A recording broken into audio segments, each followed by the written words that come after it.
안녕하세요. 빌립이 사마리아에 그리스도를 전하고 세례를 베풉니다. 오늘 본문은 사도행전 8장 2절에서 13절입니다. 2절. 경건한 사람들이 스데반의 장례를 치르고 그의 죽음을 몹시 슬퍼하며 울었습니다. 경건한 사람들은 신자들이기보다는 경건한 유대인들을 뜻합니다.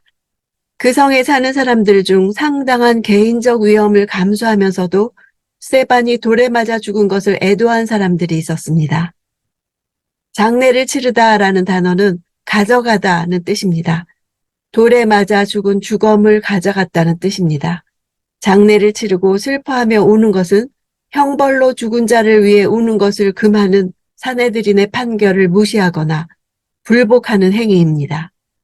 그럼에도 불구하고 그들이 과감히 이러한 행동을 취한 것은 사내들인의 결정을 옳지 않은 것으로 여겼기 때문입니다. 3절. 그러나 사울은 교회를 파괴하면서 집집마다 돌아다니며 남자와 여자를 가리지 않고 끌어내 그들을 감옥에 보냈습니다. 파괴하다는 단어는 황폐하게 하다, 망하게 하다 이런 뜻입니다. 멧돼지가 밭에 들어가 엉망으로 만들어 놓는 것을 뜻하고 사자나 곰 등 사나운 짐승이 고기를 찢는 것을 묘사할 때 사용되는 동사입니다. 사울은 살기 등등하여 교회를 계속 핍박하려고 덤볐던 것입니다. 그의 의도는 교회를 말살하고 짓밟고 온통 못쓰게 만드는 것이었습니다. 여자까지 언급한 것은 사울의 잔혹성을 보여주는 동시에 당시 교회에서의 여자의 비중이 매우 컸다는 것을 암시합니다.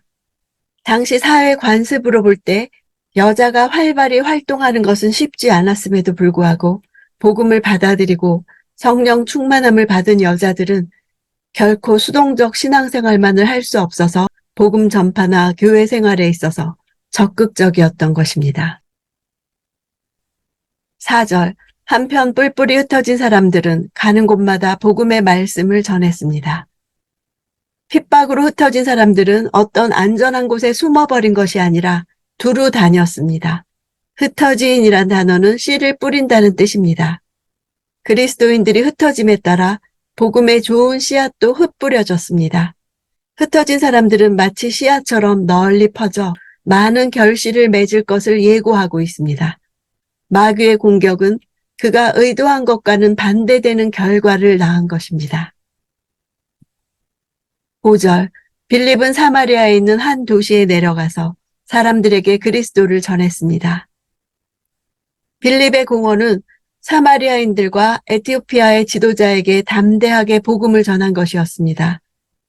왜냐하면 유대인들은 사마리아인들을 이교적인 구계자로 여겼고 에티오피아를 뜨거운 남쪽에 있는 사람이 살 수 있는 세상의 맨 끝 경계로 여겼기 때문입니다. 빌립이 사마리아로 간 것은 예루살렘과 온 유대와 사마리아까지 그의 증인이 되라고 하신 부활하신 예수님의 명령을 성취하는 것이었습니다. 헬라계 유대인으로 여겨지는 빌립이 사마리아 지역의 전도자가 된 것은 그가 정통 유대인보다 사마리아 사람들의 반감을 덜 살 수 있기 때문일 것입니다.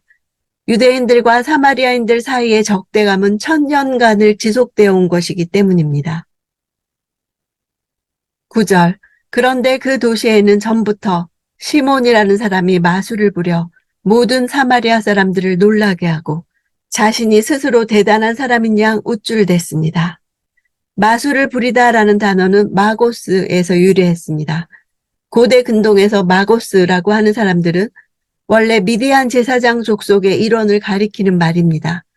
그러나 이 단어가 마술을 행하는 사람, 박수 등을 가리키는 의미로 쓰여지게 되었습니다. 마태는 예수님 탄생 때 동방에서 별을 보고 온 박사들을 마고스라는 단어를 사용했습니다. 누가는 마술을 부리는 마고스와 크다, 대단하다는 메가스 사이에서 언어 유희를 사용하고 있습니다. 진정으로 큰 자는 복음을 전하는 하나님의 사람들인데 사마리아에서는 마술을 행하는 사람이 큰 자로 여겨지고 있었다는 것입니다. 사마리아 사람들은 마술에 대해 경계하지 않고 있기 때문에 시몬과 같은 존재는 사마리아 사람들에게 큰 혼동을 끼치고 있었습니다. 대단한이란 단어는 크신 하나님을 수식하는 말로 사용되고 에베소의 우상인 여신 아데미에게도 사용되는 등 주로 신적 존재와 관련되어 쓰입니다. 시몬 자신이 스스로 신적인 존재처럼 행동한다는 것을 나타내기 위해서 이 단어를 썼습니다. 10절, 낮은 사람부터 높은 사람에 이르기까지 모든 사람들이 그에게 관심을 쏟으며 이 사람은 정말 크신 하나님의 능력을 소유한 사람이다 라고 말했습니다. 낮은 사람부터 높은 사람에 이르기까지라는 표현은 모든 사람들을 가리키는 히브리어 상용구입니다. 구약에서는 자주 쓰였는데 특히 심판과 종말론적인 상황에서 쓰였습니다. 여기서도 간접적으로 심판과 관련되어 쓰인 것입니다. 복음 선포의 방해와 혼동을 유발시키는 시몬의 행동이 결과적으로 모든 사람을 다 심판을 받게 할 것이기 때문입니다. 즉 빌립이 복음을 전하기 전까지 사마리아에 있는 대부분의 사람들은 이처럼 심판을 받을 상황 가운데 있었습니다. 관심을 쏟는다는 단어는 6절에서 빌립의 말을 주의 깊게 들었다 할 때와 똑같은 단어입니다. 진정한 복음에 대한 반응과 시몬의 마술에 대한 반응이 다르지 않았다는 것을 보여줍니다. 사마리아 사람들이 사단적인 미혹에 몰두했음을 보여주는 것입니다. 11절, 시몬은 마술로 오랫동안 사람들을 놀라게 했기 때문에 사람들이 그를 따라다녔습니다.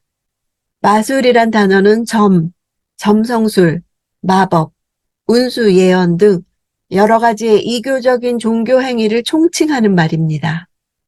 성경에서는 이 모든 것이 하나님께 심판받을 정죄의 대상으로 나옵니다.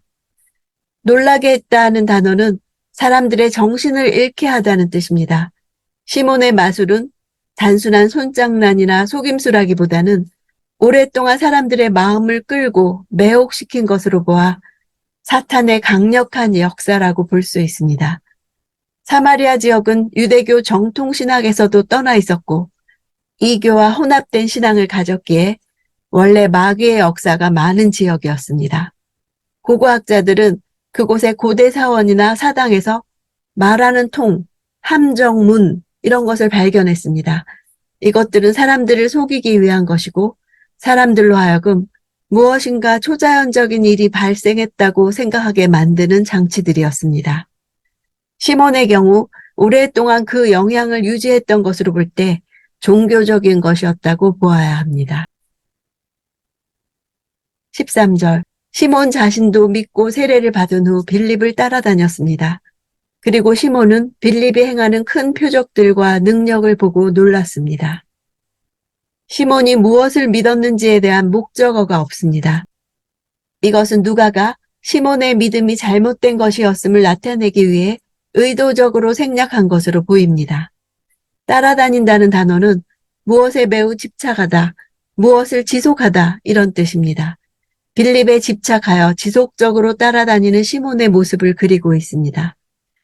시몬이 빌립의 복음 전도를 통해 본 것은 자신의 죄악된 실상이나 그 문제를 근본적으로 해결하시는 구주 예수 그리스도가 아니었습니다. 그의 관심은 빌립이 행하는 표적과 큰 능력에 쏠려 있었습니다. 빌립을 열심히 따라다니면 자신도 이러한 능력을 가질 수 있을 것으로 생각했을 것입니다. 그리스도를 인격적으로 받아들이지 않고 단지 외형적으로 보이는 큰 표적과 능력만을 기대하는 것은 악하고 음란한 세대가 표적을 구한다고 예수님이 책망하셨던 바이기도 합니다. 핍박과 고통은 견디기 힘들지만 개인이나 교회의 삶에서 불순한 것과 순수한 것, 참된 것과 거짓된 것을 갈라놓습니다. 박해가 올 때 진정 참된 신자만 교회에 남게 됩니다. 교회가 편안해질수록 형식적 믿음이나 연약한 믿음을 지닌 신자로 차게 될 가능성이 많습니다. 주님은 복음 전파의 가속화를 위해 핍박이라는 도구를 사용하신 것입니다. 하나님 구원의 계획은 땅끝이었고 예루살렘 다음의 장소로 복음이 전해져야 할 시간이 온 것입니다. 잔잔한 호수에 돌을 던지면 그 충격으로 물결이 점점 멀리 퍼져나가듯이 핍박은 그리스도인들로 하여금 한 번도 가본 적이 없던 곳으로 들어가게 만들었습니다.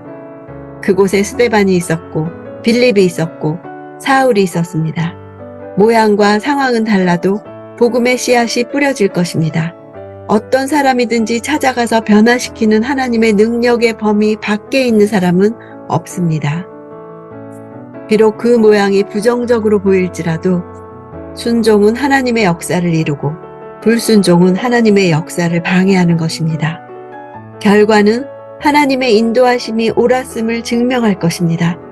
성령의 화목케 하는 능력을 통해서 복음의 장애물들이 하나씩 차례로 무너질 것을 기대합니다.